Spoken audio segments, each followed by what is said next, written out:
Hi friends, welcome to my channel. Mango పచ్చడి తక్కువ క్వాంటిటీలో ఎలా పెట్టాలో నేర్చుకుందాం.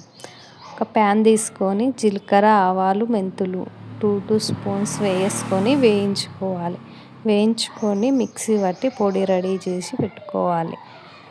వెల్లుల్లి 4 గడ్డలు తీసుకొని పొట్టు తీసుకొని శుభ్రం చేసుకొని మిక్సీ పట్టుకొని పక్కకు పెట్టుకోవాలి.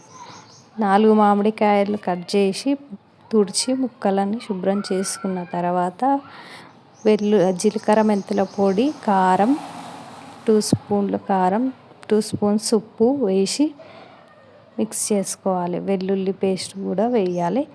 వేసిన తర్వాత పోపు రెడీ చేసుకోవాలి. పోపుకు తగినంత ఆయిల్ తీసుకొని జీలకర్ర, ఆవాలు, ఎండుమిర్చి వేసుకొని పోపు చల్లారిన తర్వాత మిక్స్ చేసుకోవాలి. పచ్చడిలో వేసుకొని మిక్స్ చేసుకున్న తర్వాత పచ్చడి జాడీలకు తీసి పెట్టుకోవాలి.